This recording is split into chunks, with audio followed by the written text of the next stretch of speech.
دەڵێ چۆن لە ماوەیەکی کەمدا ئاوها دەوڵەمەند بووی و ئەبزانم وەڵام من حەزکەم لەسەرەوە کاتە شتێکم لەبیر چوو بۆ ئەو بەڕێزە کاکازانێکی لەو شتانی کە خەڵک دەتوانێت بچێتە پێشەوە قەت من لە گەنجەتی و لە مناڵیشما چاوم لە ماڵی خەڵک نەبووە بەسە معادە کە خەڵکی دەوڵەمەندم بینیوە لە سلێمانی ئەو کاتە چەند ماڵێک هەبوون حەزم کردووە بێعجابەوە سەرم کردوتمە ئەوە نیە واو بۆ ئەوانە هەیەە من چۆن وەکو ئەوانم هەبێ ئەوە نیە بیرم کردوەوە ئیسفادەم لێ کردەوە لە مێشی خۆمە پلانم داناوە و لەخوا بەزاوی لە داهاتوە پێگەشتووە واتە یعنی قەت من وا ناکەم ئەوە نیە مبەڕیر بێنەوە بڵێم وەڵا کاکارزان بووە دەوڵەمەندە لە بەروی دزە کەواتە من بووە دەوڵەمەند نیم لە بەروی دز نیم گەندەڵیم ئەوە واو لێ ئەکا کە تۆ قەت هەوڵ نێ قەت نەچتە پێشە چکە تۆ بەردەوام پێ وایە کاکارزان بووە یا شاسوار بووە دەوڵەمەندە لە بەروی گەندەڵە ئێترەوە شتێکی لا دروستەکە لای خۆ کە قەت هەوڵ نەی دەوڵەمەندی من حەز ناکەم خەڵک وای بیرکاتەوە حەزەکەم ئینسان ئیرادی بە قووت بێت هەوڵ بات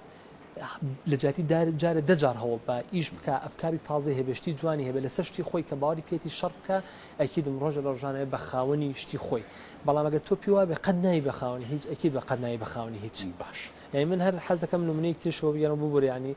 کات خۆی پێوتی لەسەر ئەو مۆزوع حەزەکەم کەیسە پرسیارەکەم حەزەکەم کاتم بیتێ باش یعنی تەسەور کە لە حەز ناکەم ناو بێنم لە کاتی حەڤەی شوباتە بۆنەوەی خەڵگە ئەیزانی هەندێک لایەنیان زانی کێم پشتیوانی دارەی ئێناتیەکەین تەسەور ناکەی تەلەفۆنم لەکوێوە بۆ هاتووە یعنی ئەگەیسە تەلەفۆنەکان بۆ تۆ بژێنم تۆ عەجایب بلیە لە مهمترین شخصی عێراق و هەرێمی کوردستانەوە من تەلەفۆن بواتوە تا زۆر کەستری ئاسایین تقریبا لە ماوەی ئەو سێ ڕۆژیان بەدیان تەلەفۆنم بواتەوە هەمووش تەلەفۆنی برادرانە و ڕێز و احترام خوا هەڵ ناگرێ هەمویان تەکلیفەکانەوە بۆیان بەشکم بە برادانی ئێناتی بڵێ یا ئێوە وەکو ئەو لانی کە دامی ناتێکن بەش ئێناتی بۆ 2 هەفتە ڕابگرن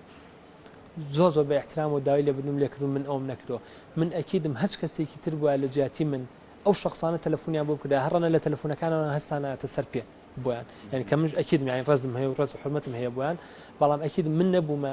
هەچ کەسێکی تر بوومە دەبێ بۆ ئێناتی داخست بوو ئەمە بۆ باسەکەم حەزەکەم گەنجانی تریش خەڵکی تری وڵاتەش ئیرادیان هەبێت کە شتێ باوەڕیان پێ بوو ئەگەر لە پێناویشە بیش کوژدەی سەریش دابنی هەر شتێکیش بێ ئیرادە و هەبێ باوەڕ پێ هەبێ سەرکەوتووەبی باشەکە ترست لەوە نەبوو ینی تۆ دامکردنی ئێنارتی بۆ نمونە بتگەێنێتە ئەوەی خوا نەخواستە یعنی بگاتە حاڵەتی تیرۆرکردن وڵاتی نەکبێتەکە باوەڕم بە مردن نییە باوەڕم بە مردن نییە باوەڕم بۆ نییە کە بڵین نامن من 2 تەفسیرم هەیە بۆ مردن ئەوانەی کە مسلمان و باوەڕیان یعنی یا نەک مسلمانەوەی کە باوەڕی بۆ دنیا هەیە پێی وایە ئەگەر بیژمرێ بە زوڵم بمرێت لەو دنیا تعویزی بۆیەنەوە و بەهەشت شوێنێتی ئەوەی کە باوەڕشی بۆ دنیا نەبێ کە مردی نازانی چەنە ژیاوی وانە لەبەر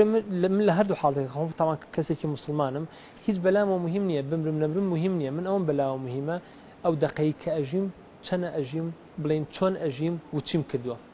من حەزکەم لەم فتەی کە ئەژیم جیاوازم لە هاوڕێکانم جیاوازم لە هاوتەمەنەکانم جیاواز من ڕۆنە لە بزنزمانەکانی تر حەزەکەم شتێ بکەم جیاوازم مهم نییە بەلام هەرچەند پێشووتر ینی بە جۆرێک لە جۆرەکان وەڵامدایە بەڵام ئەڵێن شاسوار عەبدولواحید پارەیەکی زۆری لە بەردەسە خاوەنی ئەم پرۆژانەیە دەوڵەمەندە چییەوە لەم سەرێشە ینی بۆچی هاتووە بۆ خۆشە دامی ئێنافتیەکە باش ئێستا مەسە من بیرکەرەوە کاکازان من پارەم هەیە بیزەوت بۆ معلوماتە زۆر پارەم نییە خەڵک هەندێک خەڵک وازانم زۆر پارەم زۆر پارەم نییە بەزان پارەکەم لە چیا بەکارێنم ئەگنا زەلام هەیە لەم سلێمانیە هەزار ئەوەی منی هەیە و لەخوا بەزاوێ هەموو دەوڵەمەندەکانی سلێمانی لە من زیاتریان هەیە هەر هەمویان بەبێ ئیسtisنا من لە هەمویان کەمتر پارەم هەیە بۆ معلوماتە بەس خەڵک وازام پارەم زۆرە لە بەروی ئیشەکەی من دیارە چاویلاندم کردووە دیارە یاناتیشم کردووە دیارە ئەیگنا خەڵک لە من دەوڵەمەندە بەس